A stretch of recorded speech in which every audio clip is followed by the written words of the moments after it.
우리 하나님의 말씀은 마태복음 25장 14에서 30절입니다.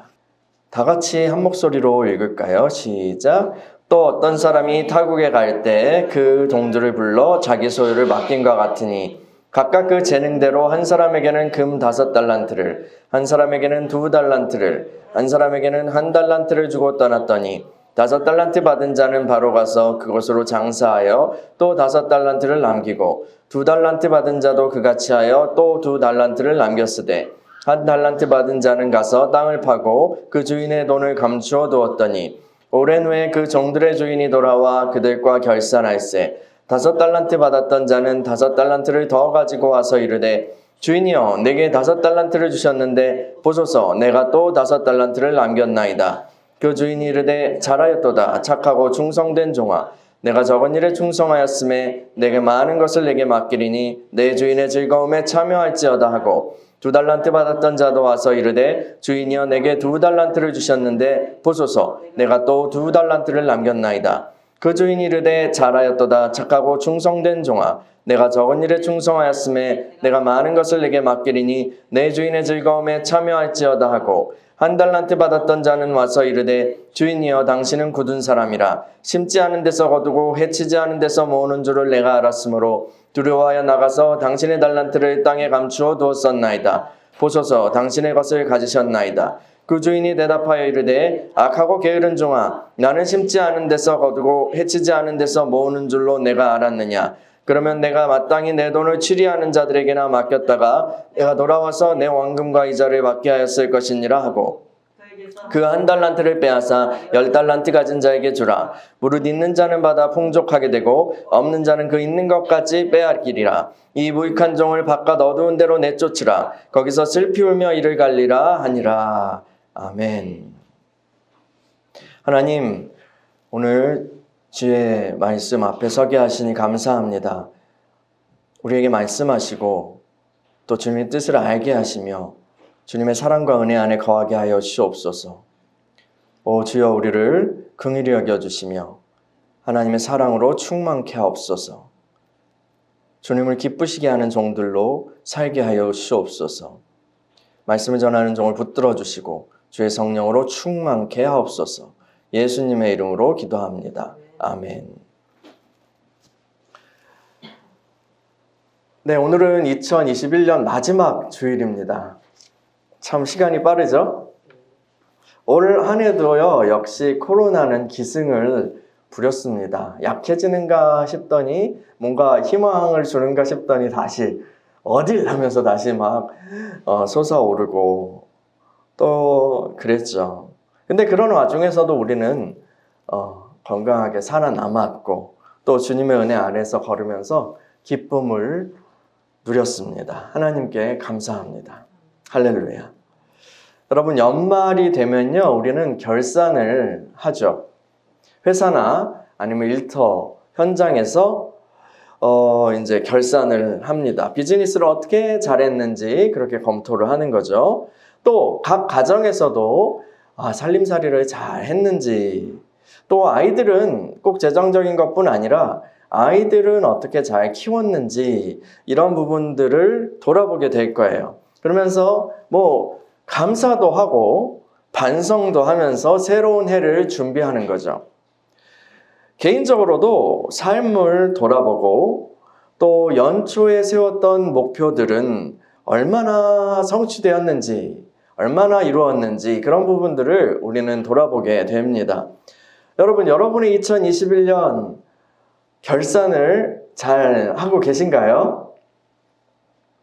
오늘 우리가 읽은 본문은요, 결산에 대한 유명한 본문입니다. 바로 달란트 비유로 알려진 이야기죠. 주님께서는 장차 이 말 천국에 대해서 쭉 설명을 하시는데요. 마태복음에서는 특히 하나님의 나라라는 표현보다는 천국이라는 표현을 많이 씁니다. 그런 다른 복음서에서는 이제 하나님의 나라라는 표현을 많이 쓰죠. 근데 같은 거예요. 마태복음에서는 천국, heavenly kingdom 이런 표현을 많이 써요. 그래서 그 천국에 대해서 설명을 쭉 하시면서 지금 이 달란트 비유 이야기를 하신 거죠.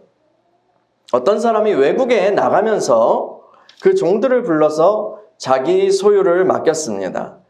종들의 재능대로, 능력대로 한 사람에게는 금 5달란트, 또 다른 사람에게는 금 2달란트, 또 다른 종에게는 1달란트를 주고 주인은 떠났어요. 달란트는요, 당시 이제 금덩이의 무게를 재는 그런 단위라고 합니다. 성경을 연구하는 사람들은 금 1달란트가 당시 일용직 노동자의 20년치 품삯에 해당하는 금액이었다라고 설명합니다. 그러니까 1달란트, 금 1달란트라고 해서 결코 적은 액수가 아닌 것이죠. 20년치 연봉인 거예요. 그럼 웬만한 장사 미천은 훨씬 웃도는 금액이죠. 5달란트 받은 종과 2달란트 받은 종은 어떻게 했죠?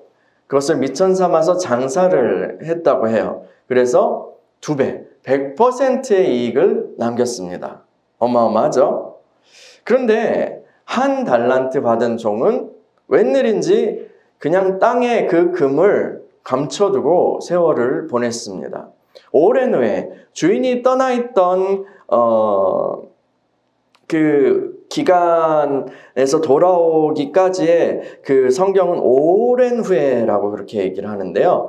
이 주인이 떠나있던 기간이 결코 짧은 기간이 아니었던 것 같아요. 적어도 수년 혹은 뭐 10수년일 수도 있고요. 충분한 시간이 흐른 후에 주인이 집으로 돌아왔습니다. 그리고 종들을 불러 모으고 결산을 하죠. 5달란트로 5달란트를 남긴 종, 그리고 2달란트로 2달란트를 남긴 종은 주인에게 큰 칭찬을 받습니다. 마태복음 25장 21절 읽어볼까요? 21절 시작. 그 주인이 이르되 잘하였도다 착하고 충성된 종아, 내가 적은 일에 충성하였음에 내가 많은 것을 내게 맡기리니 내 주인의 즐거움에 참여할지어다 하고. 이제 1달란트 받은 종이 결산할 차례예요. 그는 땅에 묻어두었던 금을 꺼내서 주인 앞에 내놓습니다. 그러면서 그는 주인의 성품을 비난하면서 구차한 변명을 늘어놓죠. 주인은 그 종을 꾸짖으면서 이렇게 말합니다. 26에서 27절 읽어볼까요? 시작. 그 주인이 대답하여 이르되 악하고 게으른 종아, 나는 심지 않은 데서 거두고 해치지 않은 데서 모으는 줄로 내가 알았느냐? 그러면 네가 마땅히 내 돈을 추리하는 자들에게나 맡겼다가 내가 돌아와서 내 원금과 이자를 받게 하였을 것이니라 하고. 이런 거예요. 이놈아, 말 같지도 않은 소리 하지 마라. 네가 말한 것처럼 부당하게 사람 착취하는 그런 사람으로 알았다면 너 더 두려워야 될 거 아니야? 하물며 돈놀이 하는 사람들한테라도 그 금덩이를 맡겨 써봐. 그러면 적은 이자라도 챙길 수 있었을 거 아니야? 말 같은 소리를 해야지. 여봐라, 저놈의 가지고 있는 저 달란트 뺏어서 10달란트 가진 사람에게 주어라. 가진 사람에게는 더 주어서 넘치게 하고 갖지 못한 사람에게는 있는 것마저 빼앗을 것이다. 주인은 달란트를 땅에 묻어두었던 그 종을 그리고 바깥 어두운 곳으로 내쫓았습니다. 그는 거기에서 슬피 울며 이를 갈게 될 것입니다. 여러분, 이 달란트 비유는요, 자본주의나 아니면 노동 착취에 대한 것이 아닙니다. 주님께서는 장차 주님의 날에 임할 그 나라, 장차 주님의 날에 천국이 어떤 방식으로 임할 것인지 말씀하신 거예요. 천국이 이 땅에 임할 때, 하나님의 나라가, 하나님의 통치가 이 땅에 임할 때에 장차 주님이 오셔서 모든 것을 심판하시고 그 날은 주님께서 우리를 결산하시는 날이 될 거라는 거죠. 비유에서 나온 금덩이들은요, 하나님께서 우리에게, 여러분에게 맡기신 인생, 즉 삶, 전체라고 할 수 있을 것입니다. 그 안에 더 구체적으로 들어갈 수도 있겠죠. 성령으로 거듭난 생명, 그리고 그것도 포함해서 또 주님이 주신 부르심, 은사와 사명, 그 외에도 우리에게 준 시간, 재능, 에너지, 재정, 그런 것들이 다 포함될 거예요. 이 모든 것들은 주님이 우리에게 안배하신 은혜이기 때문에 우리는 그것을 잘 관리해야 한다는 것이죠. 주님께 받지 않은 것이 없습니다. 다 주님께서 우리에게 맡겨주신 거죠. 우리 인생 전체가요. 특히 구원받은 우리들은 더욱 그렇죠. 우리는 달란트 맡은 종처럼 우리의 인생을 잘 관리해야 하는 것입니다. 우리의 인생은 우리 자신의 소유가 아니라 하나님의 것입니다. 하나님의 것이요. 인생의 살림살이를 꾸려나갈 때에 우리는 늘 주인이 누구인가? 그 주인을 의식해야 합니다. 결산하실 분을 의식해야 합니다. 하나님을 기쁘시게 하기 위하여 그래서 우리 삶을 꾸려나가야 하는 거죠. 지금 우리가 사는 이 사회에서는 이런 얘기 있잖아요. 흙수저, 금수저, 이런 수저. 흙수저와 금수저의 시작이 다르고 당연히 과정과 결과도 큰 차이가 납니다. 근데요, 이 비유에서요, 예수님의 이 이야기에서 5달란트는 금수저이고 2달란트는 은수저이고 1달란트는 흙수저 인생이다, 이렇게 생각하면 안 돼요. 아까도 제가 잠깐 언급했다시피 한 달란트 자체는 노동자 20년 연봉이라고 했어요. 어마어마한 금액이 한 번에 주어진 거예요. 그러므로 5달란트와 1달란트 모두 금수저인 거예요. 5달란트와 1달란트 모두 금수저인 거예요. 이 비유에서 5달란트, 2달란트, 1달란트 이렇게 차이가 있는 것을 하나님이 이렇게 막 불공평해 이런 식으로 흙수저, 금수저 이런 식으로 해서는 안 된다고 봅니다.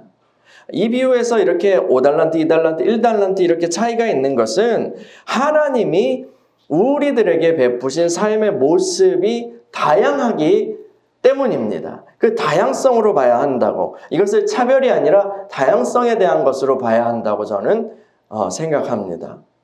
그리스도의 몸에서 각 지체의 역할이 다른 것처럼 하나님께서 우리를 각기 다른 모습으로 부르시고 사용하시길 원하신다는 거죠. 제 삶을 송 집사님이 대신 살아줄 수 없고 또 다른 사람도 마찬가지인 거죠. 하나님께서는 독특하게 다양하게 하나님께서는 우리에게 인생을 모양을 또 여러 가지 은혜를 주셨고 그 사람만이 그것을 살아갈 수 있다는 거예요. 중요한 포인트는요. 또 한 가지 중요한 포인트는 이 주인에게 칭찬을 받은 종들이 받은 보상이 다 같다는 거예요.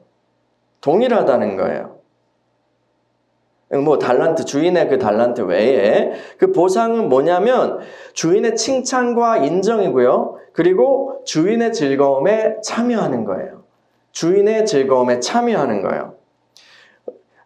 이것은, 이 비유가 가리키는 것은 주님 앞에 그 날에 하나님의 나라가 임하실 때, 주님이 오실 때, 결산할 때 충성스러운 종들은 천국을, 하나님의 나라를 유업으로 받게 되는 거예요. 하나님이 누리시는 그 모든 것을 유업으로 받게 된다는 것입니다. 여기서는 그 동일성, 그 보상의 동일성이 강조가 됩니다. 천국에 대해서 모두 다 하나님의 그 왕국을 받게 된다. 그런데요, 이것과 다른 이제 방면의 진리를 이야기하는 그런 이것과 비슷한 비유도 있죠. 누가복음의 열 문화의 비유. 네. 누가복음 19장에 있는 열 문화 비유에서는 모두 이제 동일하게 열 문화씩 받아요. 종들이 동일하게 받고, 그런데 장사 결과에 따라서 다른 보상을 받게 됩니다. 그래서 잘한 사람은 10고을 권세를 다스리는 뭐 그런 권세, 뭐 그리고 5고을 다스리는 그런 권세, 뭐 이런 식으로 거기에는 차등이 있어요. 이거는 천국에서 우리가 받게 될 어떤 존재 차원, 하나님의 영광에 그걸 상급이라 부를 수도 있지만 단지 소유가 아니라 그 존재로 그 하나님의 나라에서 어떤 실력을 가진 존재로 부활하여 하나님과 함께 다스릴 것인가, 이것에 대한 차등이라고 봅니다. 그래서 이 비유는 비슷한 얘기지만 조금 다른 이야기를 하고 있고, 그것이 모순된 건 아니에요. 강조점이 다른 거죠. 무슨 얘기인지 아시겠어요? 네. 두 종이, 이 달란트 비유에서 두 종이 100%의 이익을 남겼다는 거는 어마어마한 일이에요. 장사해보셔서 아시잖아요. 투자한 것에 그 100%의 이익을 남긴다라는 거. 주인의 금을 2배로 불렸거든요. 대단한 일이에요. 그런데 땅에 금을 묻어둔 사람은 있는 것마저 빼앗겼잖아요. 여러분, 이거는요, 주님이 바라시는 인생, 주님이 우리에게 바라는 인생이 어떠한 것인지, 주님이 우리에게 어떤 삶의 방식을 따라서 인생을 경영하기를 원하시는지 알려줍니다. 그것은 우리 인생을 2배로 불리는 거예요. 우리의 인생을 2배로 불려야 한다고요. 네? 뭐라고요? 그건 재테크를 잘하거나 혹은 체중을 2배로 불린다는 말이 아니겠죠? 우리의 인생을 영원한 것을 위해서 심을 때 우리의 인생은 2배가 됩니다. 갈라디아서 6장 8절 한번 보시겠어요? 갈라디아서 6장 8절. 갈라디아서 6장 8절. 다 같이 읽어볼까요? 시작.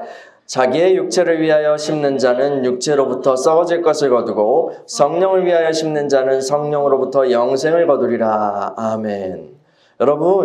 여러분이요, 아무리 주식을 잘하고 코인을 잘하고 부동산을 잘하고 해서 재산을 모은다 해도 단지 그것뿐이라면요, 결국 결산의 날, 최종 결산의 날 다 잃어버리게 될 거예요. 다 잃어버리게 될 거예요. 가진 거 다요. 우리가 아무리 스펙이 좋고 스펙을 잘 쌓고 멋진 외모를 가꾸고 얼굴이나 몸이나 또 사람들이 인정을 하는 그런 업적을 쌓는다 하여도 그것이 주님과 연결되어 있지 않다면, 예수님과 연결되어 있지 않다면 다 썩어질 것들인 거예요. 결국 아무것도 남지 않게 될 것입니다. 아무것도 그 나라에서 남지 않게 될 거예요. 진리의 관점에서 보면, 이 관점에서 그것을 해석하면 인생을 허무한 것에 낭비한 것이 되는 거죠. 그러나 우리가 주님의 생명을 따라서 우리 안에 있는 성령, 그 영을 따라서 영원한 것을 위해서 살아간다면 우리가 몸으로 한 모든 사소한 행동들, 우리가 소모한 시간들, 또 우리의 생명과 에너지와 사상들, 업적들, 모든 것들은 영원한 세상에서도 남아있게 될 거예요. 영원한 세상에서도 남아있게 될 거예요. 여러분, 이것이 2배로 불리는, 인생을 2배로 불리는 방법입니다. 썩어질 것을 위해서 우리가 지금 있는 그것, 인생을 쓰면 뭔가 남는 것 같을 수 있지만 결국 다 풀과 같이 쓰러질 거예요. 그러나 영원한 것을 위해서 우리의 삶의 요소들을 사용하면 비록 세상이 우리에게 너희는 인생을 허비하고 있어 라고 말할지언정 2배로 남는 인생이 되는 것입니다. 이 세상에서도 살고 저 세상에서도 사는 인생이요. 여러분, 유명해지고 싶으세요? 유명해지고 싶으십니까? 먼저 천국에서 유명해지시길 바랍니다. 천국에서 유명해지시길 소망하는 것, 그것이 정말 2배로 남는 인생입니다. 부자가 되고 싶으세요? 부유해지고 싶으십니까? 천국의 보화를 쌓는 삶을 갈망하시기 바랍니다. 성공하고 싶으세요? 그렇다면 무엇보다 주님의 그 결산 날에 성공자로 서게 되기를 사모하시기를 바랍니다. 2021년의 삶을 결산하면서 우리가 가장 우선적으로 놓아야 될 그 평가 기준은 장차 오실 주님의 마음입니다. 올 한 해 여러분 비즈니스 결과가 좋으셨어요? 참 좋은 일입니다. 그러나 한 번 더요. 그것이 주님을 기쁘시게 하는 일이 되었습니까? 그렇다면 좋은 것이지만 만일 그렇지 않았다면 이것은 마냥 좋은 일이라고 할 수는 없는 거죠. 여러분 목표를 세우고 노력했지만 원하는 결과를 얻지 못하셨나요? 그건 안타까운 일입니다. 좀 더 노력해야겠죠. 그러나 그 과정에서 그 일에 들인 중심, 나의 중심과 헌신이 주님 앞에 충성되었다고 여겨지십니까? 그렇다면 참으로 기쁜 일이에요. 잘하셨어요. 잘 사신 거예요. 여러분, 우리 학생들이 수능 시험을 보기 전에 모의고사를 여러 번 보잖아요. 그렇죠? 그런 것처럼 우리도 주님의 심판대 앞에 서기 전에, 주님의 결산하는 날 주님 앞에 서게 될 때까지 중간중간 우리의 삶을 평가해 봐야 할 것입니다. 그 심판대 앞에 자신을 놓고요. 이런 기준으로 생각하면서 다시 질문을 던져볼까요? 여러분의 2021년은 어떠셨습니까? 한 해를 마무리하면서 우리가 주님 앞에서 결산하듯이 우리 삶을 살펴보았으면 좋겠습니다. 감사할 것은 감사하고, 간구할 것은 간구하고, 회개할 것은 회개하고, 이제 또 새롭게 떠오르는 2022년을 맞이하는 저와 여러분들이 되시기를 축원합니다. 그리하여서 장차 그날에 결산날에 주님 앞에 섰을 때 잘하였도다 착하고 충성된 나의 종아 네가 적은 일에 충성하였으니 내가 많은 것들을 내게 맡기리라. 네 주인의 즐거움에 참여하라. 이런 주의 음성을 듣게 되는 저와 여러분들이 되기를 소망합니다. 할렐루야. 아멘. 이 시간에 우리 같이 기도했으면 좋겠습니다.